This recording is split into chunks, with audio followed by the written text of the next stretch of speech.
Ce médecin que vous voyez ici a été pris en flagrant délit en train de violer une patiente qui était en pleine césarienne. Vous allez me dire comment est-ce que c'est possible, je vous raconte rapidement. Alors je vous emmène au Brésil, Giovanni, 32 ans, est un médecin qui depuis le mois d'avril est anesthésiste.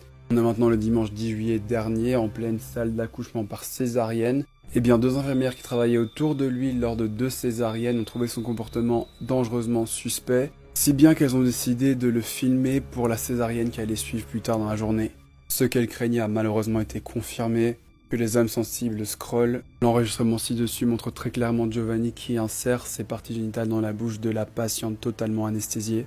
Et tout ça pendant que ses collègues étaient en train de faire sortir le bébé. Ce viol a duré 10 minutes. Son positionnement ne permettait pas à ses collègues d'apercevoir ce qu'il faisait au visage de cette femme. Il s'était bien caché avec ce drap ainsi qu'avec sa veste. Donc impossible aux chirurgiens de voir ce qui se passait alors qu'ils essayaient de faire sortir ce bébé. C'est ainsi que les infirmières ont directement appelé la police qui a arrêté Giovanni à l'hôpital. Les infirmières ont expliqué à la police que ça faisait 1 mois qu'elles avaient des suspicions. Elles trouvaient ça vraiment louche qu'ils mettent toujours autant de produits de sédation, doses qu'on administre si et seulement si il faut absolument endormir totalement la patiente. Il n'y a pas que les doses qui attirent l'attention, mais également cette manie est toujours de devoir se placer si proche du visage des mamans.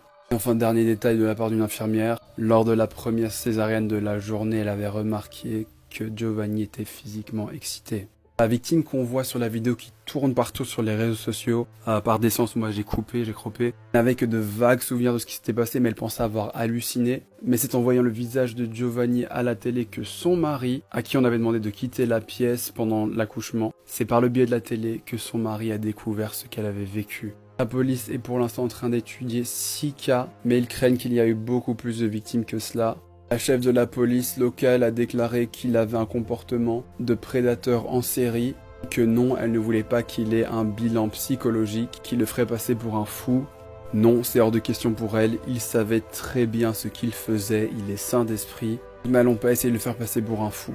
Alors pour l'instant, il a été envoyé dans la prison la plus dangereuse de Rio de Janeiro. À son arrivée, les autres détenus ont commencé à le huer et à frapper sur les portes de leurs cellules. Il est pour le moment isolé et il ne sera pas libéré en attendant de sa sentence. Malheureusement, de ce que j'ai lu pour l'instant, il ne risquerait que 15 ans de prison maximum pour ce genre d'action, avec libération possible avant. Bref, je vous tiendrai au courant. En tout cas, vraiment force à toutes ces femmes.